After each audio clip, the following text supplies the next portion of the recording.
What is up, guys? NinjaNick333. Big shocker, we're back with another round of yet another league challenge. So this is round 1 at Clifton Park, New York.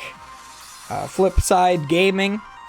We've got Chris on the left versus Tori on the right. Chris is playing Single Strike Lugia, and Tori is playing Goodra. So a matchup that we have already seen from the last tournament a couple days ago was uploaded. We will see if Chris has a little bit more of luck with drawing. Tried to talk him out of playing Lugia at this tournament just because I've played it. I played it the rest of this weekend and did not end up drawing too hot the day before at that one at Champions, as we can see from those previous couple uploads. So we also see Tori here not drawing too hot to start here. He does have a Goodra with, I believe, a water energy. I do apologize for the glare. Tori is not on matte sleeves, and we are directly under a light. Could not really do anything about it, so again, do apologize. But also gets a choice belt on there. He can one-shot just a regular Lugia. But of course, we're already here on turn 2 of Chris's. We are going for the judge. Even though Tori was not able to play any cards, Chris is forced to play the judge just to try to get literally anything going for himself here. Does not have enough energy on either one of his Pokemon to be attacking. Goes for the Capturing Aroma to get a heads. Getting that Archeops for maybe next turn. It looks like Tori is still shuffling for the judge. Making sure he's not, like, dropping any cards or that his sleeves aren't damaged. But yeah, still shuffling. I think it's because he had such a bad hand in the previous turn. He wants to thoroughly shuffle just to make sure. It's kind of like a mental thing. You don't really have to shuffle any more sufficiently than you would any other time you shuffle. Just the 7 mashes is statistically enough to make your deck fully randomized as much as humanly possible. And his cards are almost...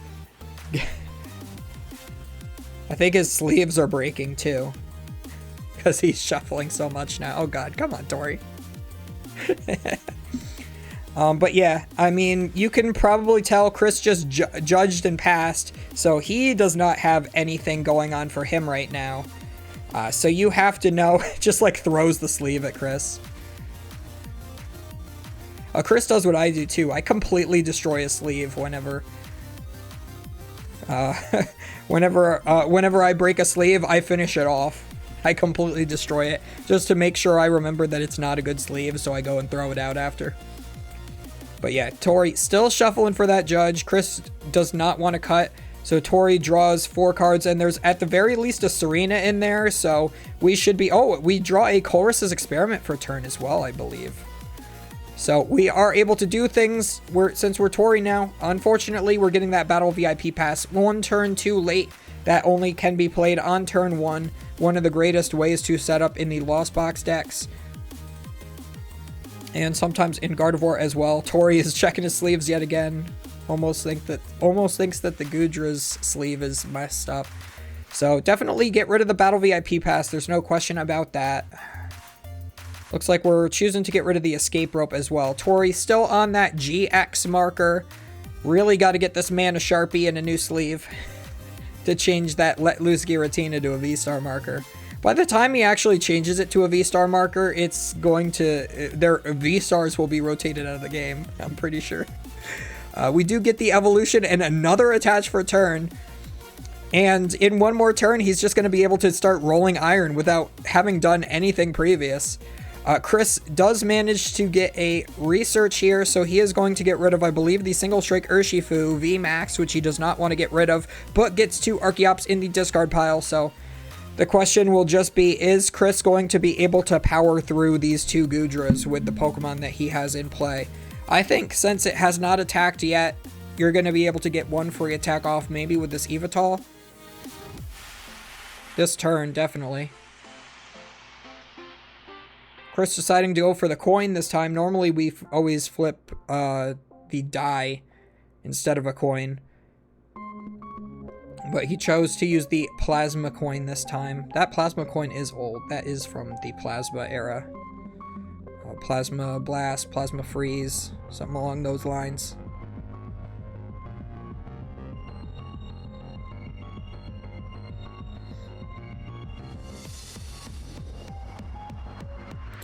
Gets the Summoning Star off, gets 2 Archeops on the bench, plus benches the Urshifu V. I'm pretty sure he's already discarded that V max, so I'm not sure what the point of going for the Urshifu at this point even is.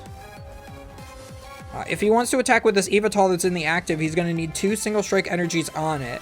He's more likely going to be retreating this turn. We could always see maybe the switch into the Urshifu and just hitting with the 180 attack would not be horrible, but you cannot use that attack in consecutive turns, so I think it is better just to attack with the Evital.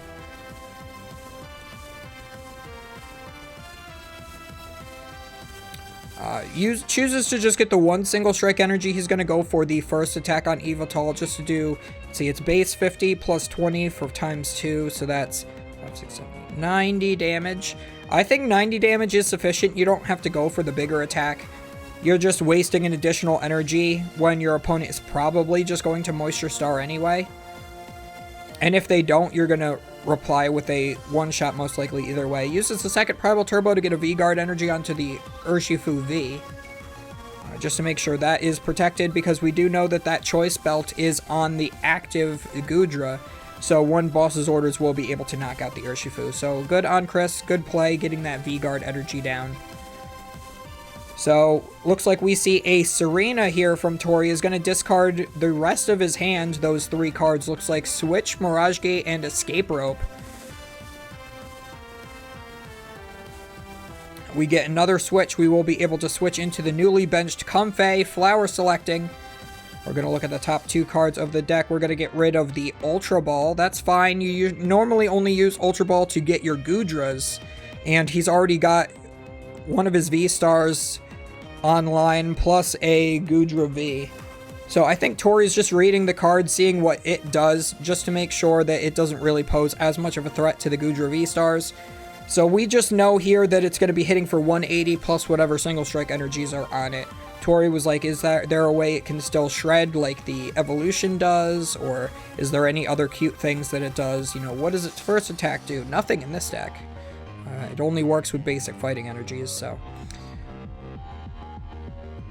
we're at 3 in the Lost Zone for Tori. We did have to... Oh, we're going to go for a second switch here. So he's played 3... He's gotten rid of 3 switches in 1 turn now. Is going to attach for turn and is just going to go for the Rolling Iron. I think he's choosing to not heal this turn. He's going to go for the Temple of Sinnoh instead. So if Chris doesn't have a replacement stadium or maybe the Pumpkaboo, he won't be able to discard that. He could always attack with the Lugia V-Star to get rid of it, but it looks like Tori is choosing against going for the Temple of Sinnoh and going to instead go for the V-Star power to fully heal himself. Yeah, I'm not sure what is more correct. Oh, he still puts down the Temple of Sinnoh. I'm not sure if I would want to use the... Let's see, 220...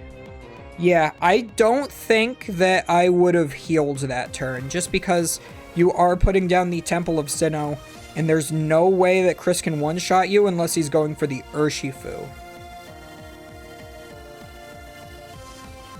And he would have to stack a lot of single strike energies onto the Urshifu.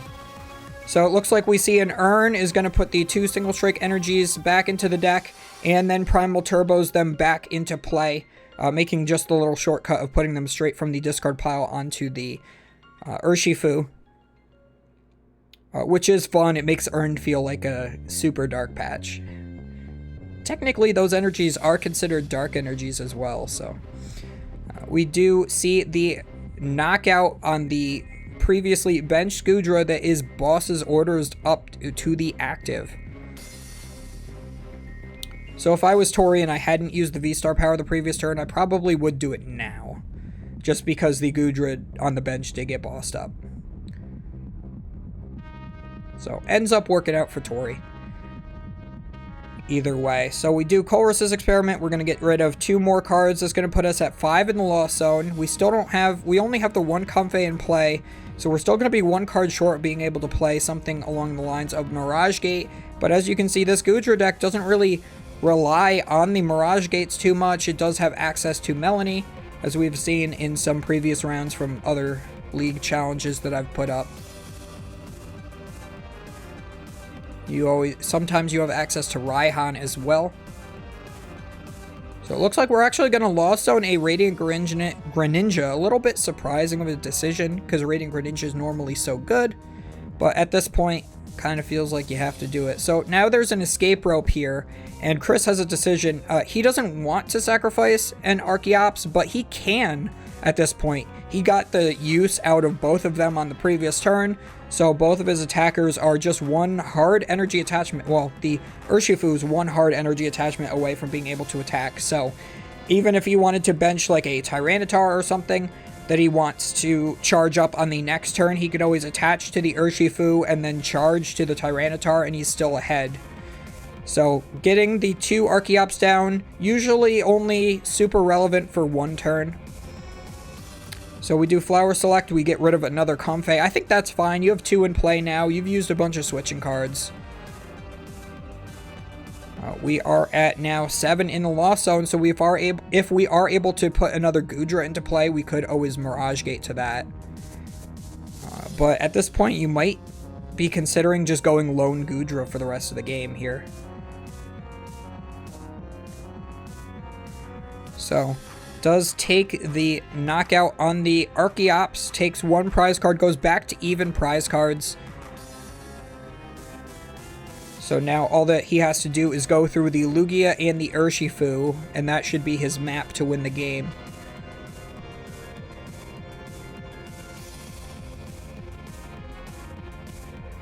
So Chris having a little bit of a tough decision here. If he does attack with the Lugia, he's only hitting 120. He is going for the Luminion. That does give an easy boss knockout option.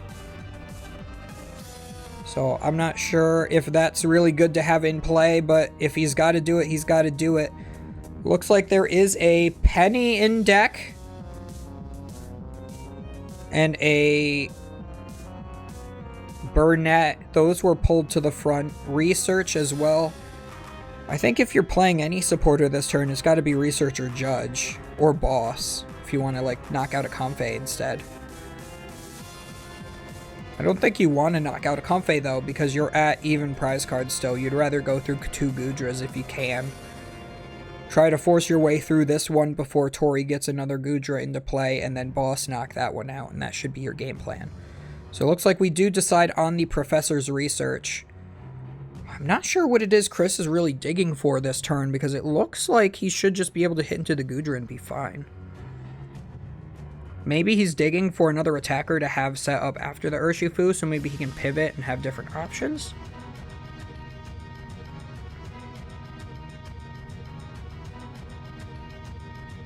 So we do go for a Gift Energy attached to the Archeops, just in case that ever gets bossed and knocked up. We'll at least be able to draw some extra cards. Or if we get maybe roped, we can have a way to retreat that Archeops. Plays the Collapse Stadium before getting a full bench, so is not able to get rid of that Luminion with it. That's normally how you want to get your value out of the Collapse Stadium.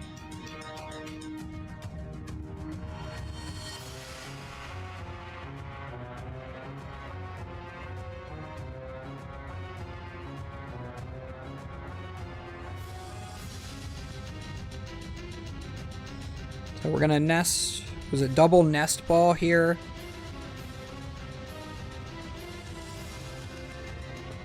Wait, did he nest ball the Tyranitar into his hand? Or did I miss something? Oh yeah, Chris made a mistake again. Oh no, he Ultra Balled 2 nest balls away. Okay, never mind. That's correct.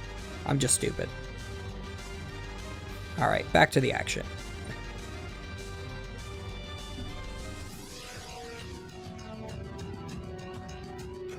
trying to make sure play is as clean as possible. Been noticing a lot more mistakes at these league challenges than I thought that our group has ever done. So we really got to clean up our play. No wonder we're not running regionals, you know? Well, Chris used to. Back when Darkrai EX was a thing. He went hot that season. He was pretty hot for a couple seasons. But I'm gonna say it now, Chris, you're washed up. We've drug you down to our level. Okay, so we see a Clara getting back 1 Metal Energy. That's a very interesting choice from Tori here. Again, checking his sleeves. Very hyper-focused on his sleeves. So we do get Attach Return plus a Mirage Gate as well. Looks like just 3 Water Energies in deck, so we're only going to be able to get that 1 energy. But honestly, that's fine. As long as you see another Water Energy in the future, or if you already have it in hand, you can always just attach next turn and be fine. So you're just hoping that Chris isn't able to boss that Goodra up. Because if he's able to boss it up, knock it out with the Urshifu, then you're in trouble. Oh, it's important to note too, I forgot to mention it before, but because Tori had that Temple of Sinnoh in play earlier, which Chris does discard with the Lugia's attack, he did have to attach an additional energy. So he does have a double turbo energy on it, but he has 3 other energies as well. So that would be 4 energies under Temple of Sinnoh. But we're under collapse now, so. Chris definitely choosing not to get rid of his own collapse stadium, wants to limit Tori's bench options as much as possible, but I mean, honestly, if you were to discard the stadium, it's kind of the same as leaving it in play. You're only limiting your own bench because Tori really can't get that many more Pokemon in play. He's already gone through all of his Comfeys, pretty much all of his, in his Greninjas in the Lost Zone as well.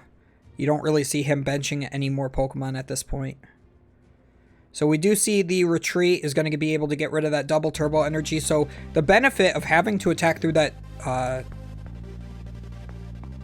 Oh, and he gets the Serena too. So the benefit of being able to get through the Temple of Sinnoh is that now you have that energy to discard, and you only need 1 more energy on your Lugia. So you could always just attach for turn. But we're going to use our 1 Archeops to charge a second gift energy onto the Lugia. We have a fully charged Urshifu. We are able to do the attack, take the knockout here, and Chris is really playing to his outs. Even though he did not have the VMAX since he had to discard it like his first or second turn there, he is still able to use this Urshifu to its like maximum effectiveness. But the Temple of Sinnoh comes out yet again. That's going to shut off all of those single strike energies. So if Tori is not able to take the knockout this turn, he can though, because he will be... Actually, no, he needed to play the Temple to shut off the V-Guard energy so that his Choice Belt still gets him the KO. Because the V-Guard cancels out the Choice Belt, you'd only be hitting for 200. So is able to shut off the V-Guard energy, so his Choice Belt, that's kind of hidden under the Goodra a little bit right now, because his cards are so tightly packed together. But, yeah. Chris already knows what's happening. The retreat of the Comfey into the Goodra. He's going to be able to take the 1 shot on the Urshifu here. And now we just need to knock out this Goodra and we win the game if we're Chris. If we do not do that this turn, Tori can win the game with a Boss's Orders or Serena of his own. So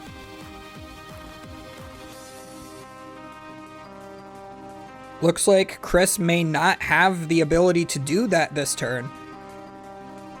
So he is going to attack with the Archeops, potentially. He charges 1 double turbo energy onto it, but it's important to remember that Temple of Sinnoh is still in play, so that still makes that double turbo energy 1 colorless energy.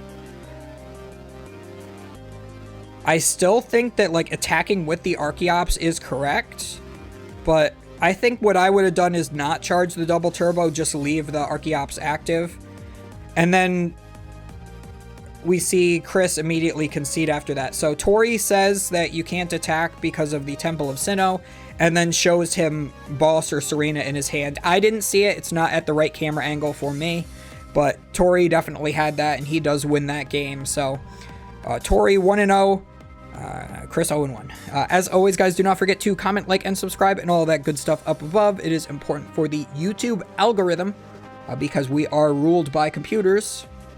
We are basically living with Skynet right now, and we will see you guys next time.